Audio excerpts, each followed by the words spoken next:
সুতির নীলাকাশে আপনাদের স্বাগত জানাই। আজকের গল্প পরিবার। কলমে ও কণ্ঠে সুচিস্মিতা সরকার। রংচটা জামা পরে বাবা যাচ্ছে বাজারে। ছোট্ট মেয়ে জিজ্ঞাসা করে, বাবা, রংচটা জামা পরে যাচ্ছ কেন বাজারে? বাবা বলে, মা রে, বাজারে কত ধুলো, কত নোংরা চারিদিকে ছড়িয়ে আছে, তাই তো পরে যাচ্ছি না ভালো জামা। ছোট্ট মেয়ে অবাক হয়ে বাবার দিকে তাকিয়ে থাকে। সে মনে মনে ভাবে, বাবা হয়তো ঠিকই বলছে, তবুও তার মনটা যেন কেমন কেমন করছে। ছোট্ট মেয়ে আবার বলে, তাহলে চটিটা কেন খারাপ পরেছ? বাবা বলে, বাজারে কত জল কাদা চতুর্দিকে ছড়িয়ে আছে, তাই তো এই চটিটা ওখানেই মানায়। ছোট্ট মেয়ে তাকিয়ে থাকে বাবার মুখের পানে। বড় হয়ে সে বুঝেছিল এইসব ঘটনার মানে, কেন বাবা অমন করতো তখন।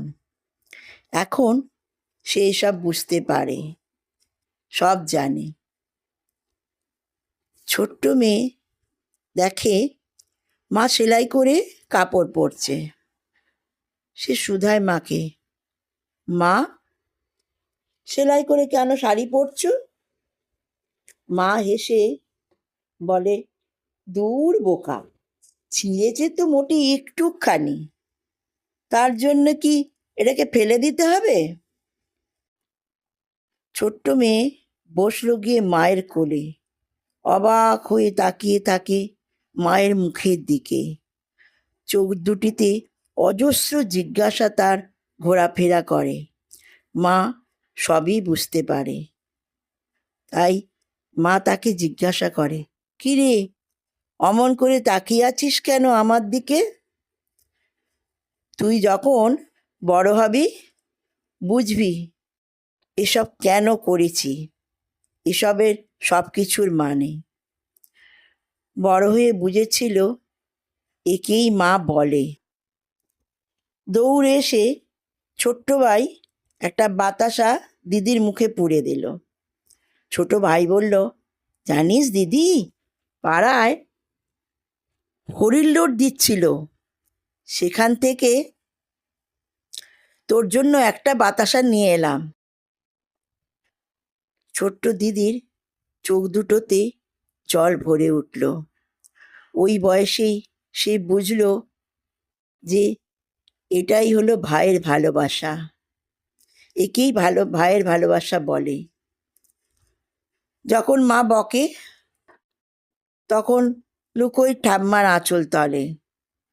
ঠাম্মা দাদু পরম স্নেহে আঁকলে রাখে তাদের।